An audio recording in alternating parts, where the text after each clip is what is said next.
Chris and Chris Talk Movies.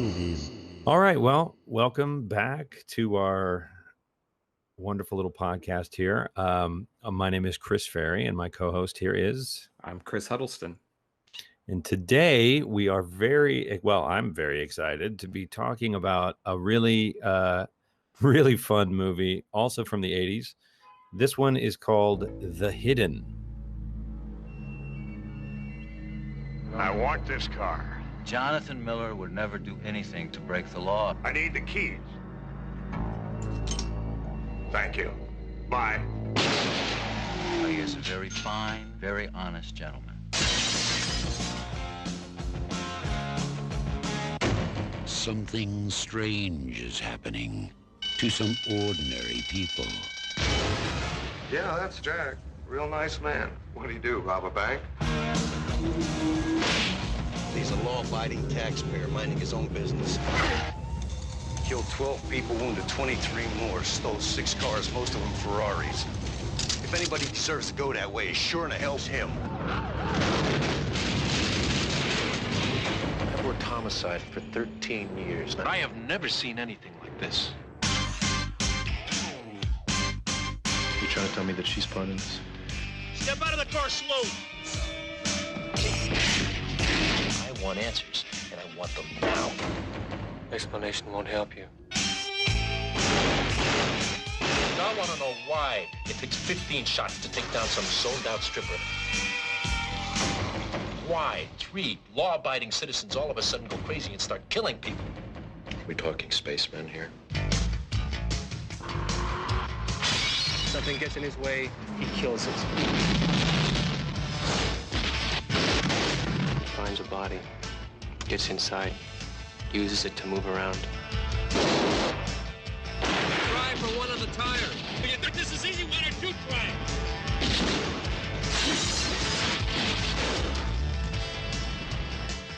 Bye.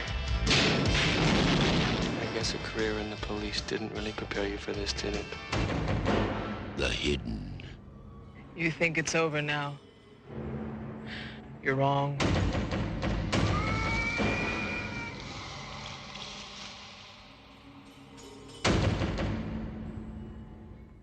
All right, that's a fun trailer. I love that it doesn't give anything away. If we're going to give a synopsis of this movie, Chris, you want to take a swing at it? Maybe I'll jump in there. Sure. So basically we start out with, it opens with a man has just robbed a bank, and he hops in a Ferrari, and cops go on a big chase with him, and it ends in a roadblock and a shootout, and he winds up in the hospital. And then while he's in the hospital, there's another person in the room with him, and this kind of slug-like creature comes out of the man, goes into the other person's mouth. Who then, yeah, it's very gross. Some good, old school practical effects. And that man walks out of the hospital and kind of does the same thing. He goes and robs a store, steals some music cassettes and a boombox, and then he goes on his own kind of murder spree. And we're introduced to a police detective who's kind of investigating this, and then an FBI agent played by Kyle MacLachlan shows up to help on the case. He's been investigating this for a while, and he knows much more about what's going on in the situation than the detective does. And so we can kind of go from there. Yeah, I find it interesting that they kind of show their hand so early in the movie, right? We get that first guy going on a crime spree it's got a really strange feel to it, because he's acting in a really cavalier way, and it's not clear why. And there's a lot of shoot 'em up and car racing, and it's very dynamic. It's a great opening, I think. Yeah, fantastic. And in terms of establishing a sort of a strange tone, I think it's hugely successful. Mm-hmm. And then when we got this, when we got this critter coming out of his mouth, I mean, it's really upsetting. Yeah. So right off the bat, we were like, oh, I guess that's the hidden, right? That's what's hidden. Mhm. And then we're playing catch up. So we're in on it from the very beginning, even as the other detective, not the FBI or Kyle MacLachlan, but the other cop struggles to get information out of Kyle MacLachlan's character. Right. And I just think it's an interesting choice. My original bet would be that you'd save that surprise for the end. Yeah. I just wonder what do you think about them choosing to put that right up top? I'm not sure. I mean, it works in the context of the movie, I feel. Mhm. I think kind of the only sort of the mystery for the viewer is who Kyle MacLachlan is, because it's Right. not until pretty late in, it's so spoiler, but it Yeah. turns out he's an alien as well. But not a who's- bug. Right. He seems to, and that was one thing that I wasn't sure they, and I don't remember the names of the, what the species were or whatever, but I wasn't really sure. It wasn't really clear to me. Were they from the same planet? What did you? Unknown. Yeah. I assumed not. I assumed that, well, I don't know, maybe different species, obviously doing it's the same MO. Right. But anyway, at some point, Kyle MacLachlan finally reveals to the human detective what's going on, that this creature he said he killed his family and killed his partner, and he's been hunting him for 9 Earth years or whatever, which of course Right. the detective thinks he's nuts, before he eventually, figures out what really is going on. But it's interesting with Kyle MacLachlan because the way he plays it, he's so odd from the beginning. He's very almost like robotic in his movements and things. And there's a scene where he goes to the detective's house For and dinner. for dinner, and he's like drinking a beer and he acts like he doesn't know what to do, kind of, and he gives him an Alka-Seltzer at one point and he puts it in his mouth. Right. So I don't think, I'm not sure if at that point we know that he's an alien, or if we finally find that out when he reveals to the detective. I don't remember exactly. I think the clues build up. Right. He's weird at first, Yeah. and you suspect something pretty soon, and then what I'm left wondering by the end is he another bug, or is he something different? And he's Right. something different. But yeah, by the time he's at the dinner party acting acutely strange, it's pretty clear he's not of this world. So Yeah. they have some fun with that. I'm not sure. I mean, I really like this movie, actually. But there was it made me think of like, I used to go skiing, and there'd be like a tow line that would sort of pull you up the smaller slopes sometimes. And the tow line it wasn't constant speed. Like there'd be these little hitches and jerks where it would sort of give you a tug, and then it would sort of slack off, and you'd be like, is this, and then so it felt like this movie kind of herked and jerked in a similar way, that some of it really worked and some of it I wasn't 100% sure what they were going for moment to moment. Right. Like it was also sometimes felt like it was trying to be a kind of a hard-boiled cop movie. Yeah. And then other times it was like clearly a sci-fi horror. They had a lot of fun. The various actors who were possessed by the bad bug, Right. had a lot of fun playing the same character, essentially, and the trailer makes it clear there's a stripper and a banker, and it's different walks of life. There's a cop at one point, right? And they all they have this sort of tell where he kind of licks his lips and they get this glassy look in his eye, and you're like, oh, yeah, we get it. We get you're the bug. And I love the he's so fun, or it is so fun because it's basically like a psychotic teenager or something, because he wants to. So it was, the one scene that we mentioned earlier where when it goes to the second person. So when we have the opening scene with the guy, he's driving the Ferrari and he's playing this really loud rock music, you know.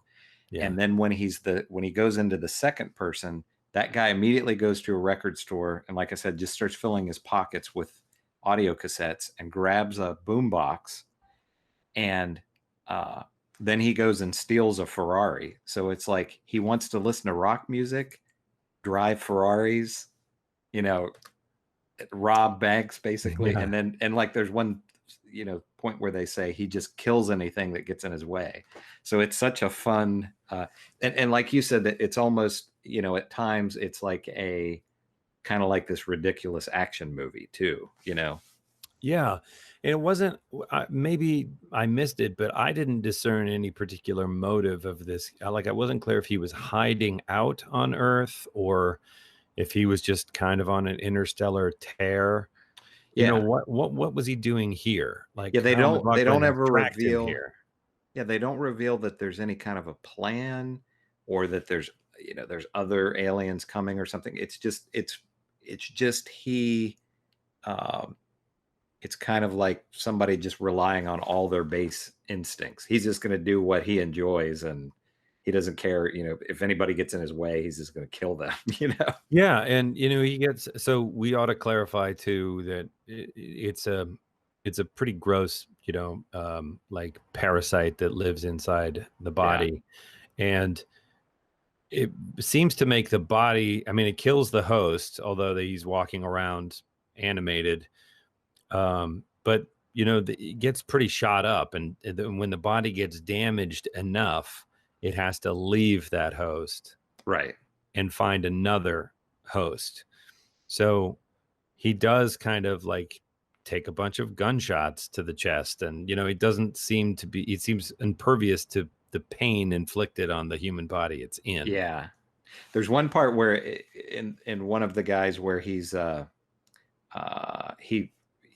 a diner or something, and he's eating all this food, and he sees a Ferrari outside, and he just gets up and walks out, and he starts chasing after it, and he grabs his chest like, you know, he's running down the street after this Ferrari, and he grabs his chest like he's having a heart attack, which he probably is, and he stops for a moment, and then he just keeps running, you know. Yeah, because that's the guy he gets into in the hospital, and the guy is in the hospital because he's had a massive coronary. Yeah, right? He had all kinds of health problems, you know, and the doctor was perplexed that the guy had just gotten up and walked out of there, you know. But then, of course, and it's a good performance, and at some point he switches hosts into stripper, an exotic dancer that he sees he's either in the club and sees her. I forget exactly what transpires that has him move from the former host into her. Yeah. But it does make some 80s fun of, so this bug is genderless, but to our human eyes, it's just this gross thing. Right. But it sort of the movie seems to imply that it's male and that it is attracted to human women somehow. You know what I mean? I can't. Yeah. There's just this sort of 80s logic of like, oh, it's an alien, you know, it's, you know, like the ladies. Yeah. Like, what? It looks like a giant cockroach hybrid, you know? I think that kind of goes along with the thing of where he's just like a teenager almost, because he just loves rock music and fast cars, and I guess he loves women. Yeah, well, too, I mean, I guess being in human men's bodies, I don't know. It's like it's another one of those things in the movie that if you think about it hard enough, it just falls apart. So you're just not supposed to. Don't worry about that. I don't think you don't want to think, you know, like you said, don't think too hard about it. Now there is a sequel which I've not seen. Really? And the sequel may it may answer some of our questions. I don't know, but Well, I feel I've like not we seen have the to sequel. we have to watch the Yeah, sequel now. yeah, definitely, for sure. It's undoubtedly worse, right? I mean, what my money's on, it's worse. I would think so. I mean, I'm sure Kyle MacLachlan isn't in it. And now, this is a little bit different than the Wraith last week. I'm pretty sure that I can recall. So I saw this for the first time a couple of years ago, but I'm pretty sure I can recall seeing this in the video store. That I think I remember seeing the box. Yeah. But just never picked it up for whatever reason. So I think I was a little bit aware of this movie, but when I finally saw it, I thought, this one definitely is a lost gem of the 80s. I think, nobody talks about this movie, and this would be one, I think this would be really prime to be remade. This would be kind of the perfect kind of movie to remake, Yeah, and you could Not that there's anything wrong with it, but no, but you I think in a remake you'd have a little more fun. So there's 2 times we see the bug, Right. and otherwise it's all performance and kind of story. It Yeah. switches hosts many times, but you only see it switch hosts once, and then when it's ultimately defeated, it has to emerge and you see it a second time Right. at the end of the film. And I think that if it was a remake, I think you'd probably see a lot more squish. I think of the remake of The Thing that John Carpenter did, where that was the effect heavy to great effect. I mean, it was really gross, upsetting movie. Oh yeah, it's one of my favorites. But yeah, it. And another thing, when you were saying about some of the kind of issues maybe with the pacing, it's interesting to watch these movies, to me, from the 80s or the 70s or whenever. The pacing is so different from movies that we had. Everything now is, and our brains have been kind of wired to it.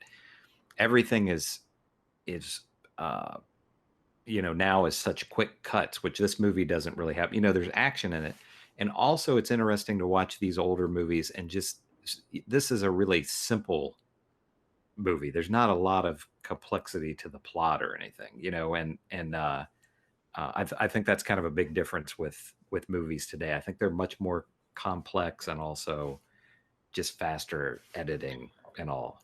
It makes me, and I don't want to switch movies, but it makes me think I was just watching the final 2 Avengers movies, the Infinity War and Endgame.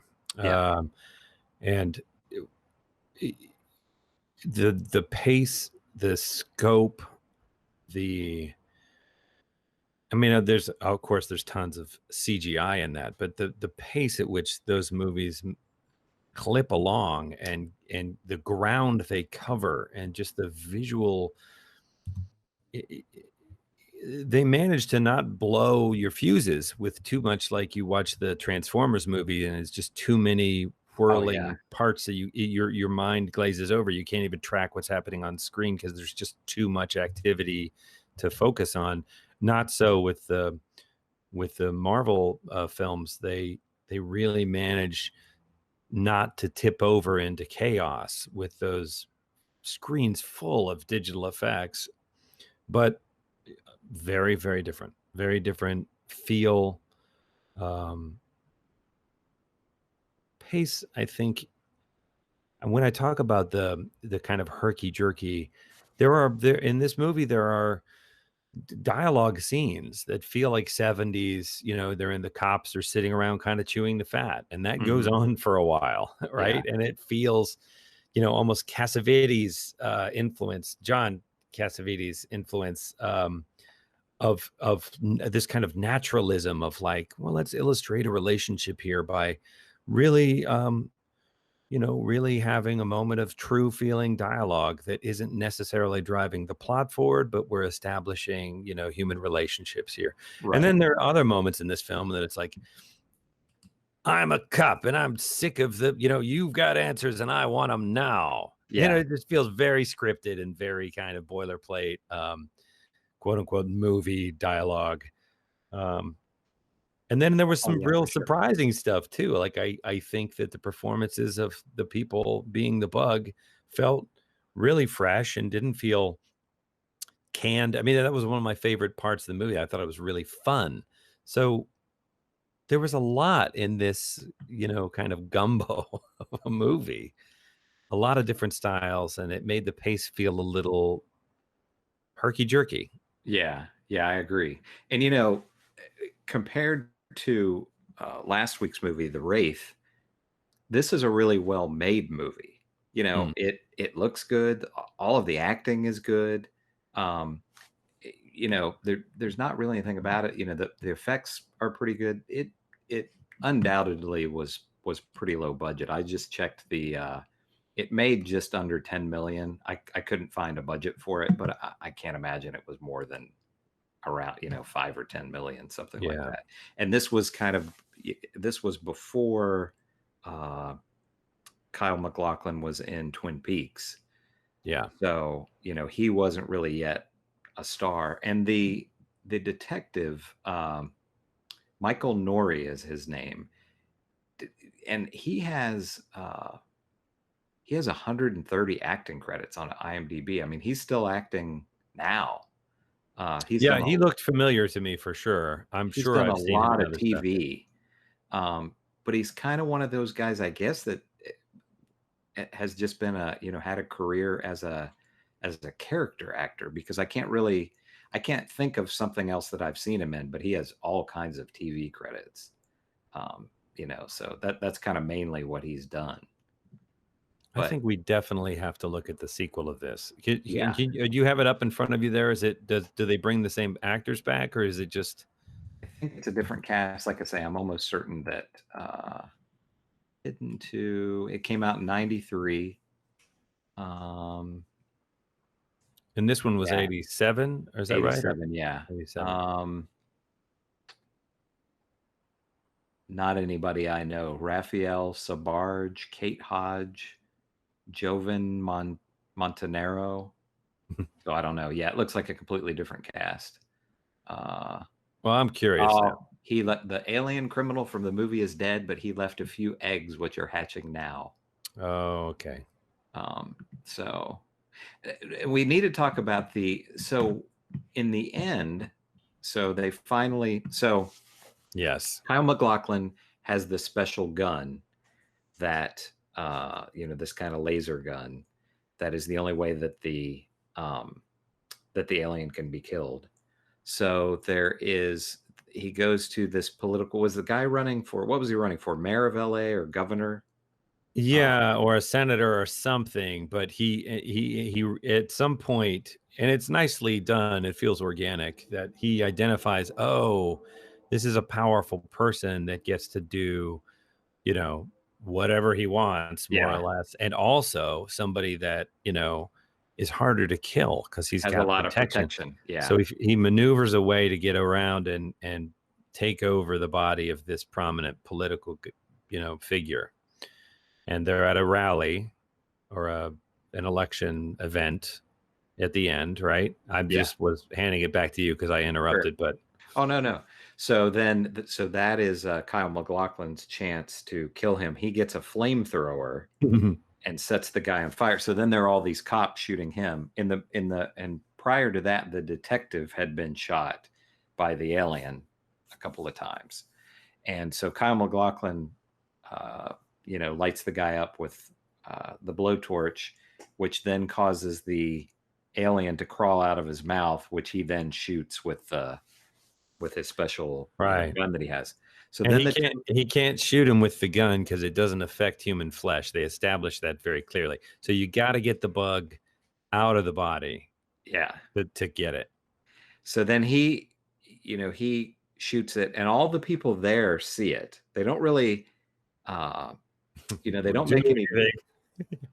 Yeah, they don't make any mention of that later. That it's like, all these people saw, and that was something that I was thinking of watching the movie. I thought, if this were today, that would have been recorded. I mean, Of course. it was a little kind of strange that they didn't seem to be really filming that, or if they did. Well, and there's also a made 'em. thing where he's like kneeling with the flamethrower. It's a sequence of him taking this guy down, and there are cops standing in the background. They're just at the certain point, everybody just stops pursuing him, and they Yeah. just stand and watch as he flamethrowers this prominent political figure. Yeah. Right? Yeah. And then I understand being frozen in horror when something alien crawls out of his mouth and then he zaps it with a golden laser or ray gun. I get that. Like everyone would just freeze and their mouth would drop open and be like, what? But while it's still a guy, whipping out a flamethrower and trying to torch a senator, it's like Yeah. somebody would do a flying tackle. Like somebody would just. And nobody, I mean, I don't think anybody would understand at that moment, oh, there's an alien crawling out of his mouth. Right. You'd just be like, what the hell is going on? But so then the two of them wind up in the hospital. And the two cops, the yeah, human cop and the now pretty damaged Kyle MacLachlan. Right. And so the human cop is in really bad shape, and Kyle MacLachlan goes over and opens his mouth, and this kind of yellow light that looks similar to the laser beam that he shot the alien with comes out of his mouth, and then Kyle MacLachlan dies. The detective is there in the hospital bed, looking a little better, and his wife and daughter come in, and the wife immediately goes to him. The daughter seems reluctant, and he reaches out his hand, and she comes up, she goes over to him and grabs the hand. And so at this point, the implication to me was that now Kyle MacLachlan is in his body, right? And the daughter was like, oh, this isn't my dad, this is somebody else. She was the only one that could pick up on it. That's how I felt. I think I agree with that. There is when he's at the dinner party earlier in the movie, goes over to the cop's house, he meets the wife and daughter, and he has this very strange moment where they're putting their daughter, who's maybe 8, 7, something like that. Little, yeah. They're putting her to bed, and suddenly this house guest is also standing in the room, and they're like, "Oh, okay, yeah, wildly inappropriate. What can we help you?" And he's just fixated on the daughter, and he stands right at the foot of her bed, and they have this long stare at each other, and it's difficult to know what to make of that. I initially thought, is the daughter another alien figure, but I don't think at the end of the movie, I don't think that is the case. I think he's just missing his daughter and seeing, because then he sort of says, oh, I lost my partner and my family. And so I think at the end, it makes it upsetting because I guess I interpreted that the other cop was pretty much going to die. Yeah, I did he too. wasn't going to recover from his wounds. Right. Whether or not Kyle MacLachlan's were fatal wasn't clear to me, but that the other guy wasn't going to make it. So him transferring and taking over that guy's life, essentially, and wife and daughter, is half. There's an altruistic feel to part of it. Like, I don't want them to be bereft of their father, and also selfish. I want to be, I want the family that I lost back, or a replacement. Mm-hmm. And the wife doesn't seem to notice anything different, but the daughter certainly looks into his eyes, and there's that sort of bookend of that long stare she had with, where she's sort of recognizing, and it's hard to tell. The little girl, kid actors, it's hard to tell exactly whether it was trepidation, and despite herself, she took his hand, or if the hand is supposed to indicate that there's finally some acceptance of it. I don't know, but it's weird and sort of upsetting. Yeah.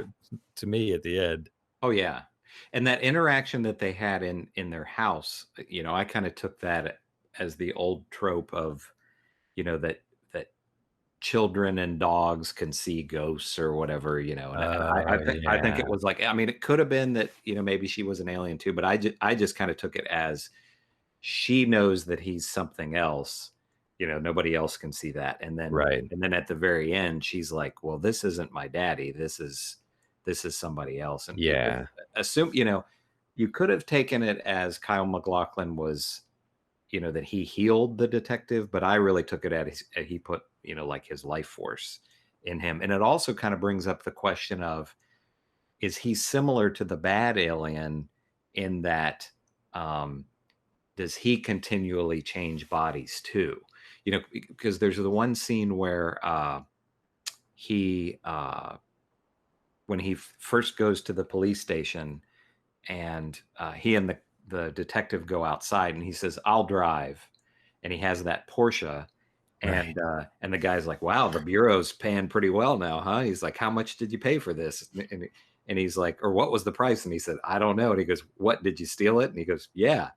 So you know, and also that brings up the question of, I kind of assume that he wasn't really an FBI agent, that he just, you know, had taken over this FBI agent guy. You know? I agree. I wondered early on, like I wondered with the little girl, I'm like, oh, we're going to find out that is the hidden, like They Live or one of these other things, that there are many of them among us. Oh yeah. And we don't really, you know, and he's recognizing one of his own. But I think by the end, I realized, no, there's a good one on the planet. There's a bad one. Yeah. And we saw him get the bad one, and the quote unquote good one, or at least the not, you know, violently destructive one. Right. Now is either just going to stay here and live out this life, or his work being done. There's no, you know, what's he going to do? Where's he going to go? Might as well stay here. It wasn't clear. Yeah.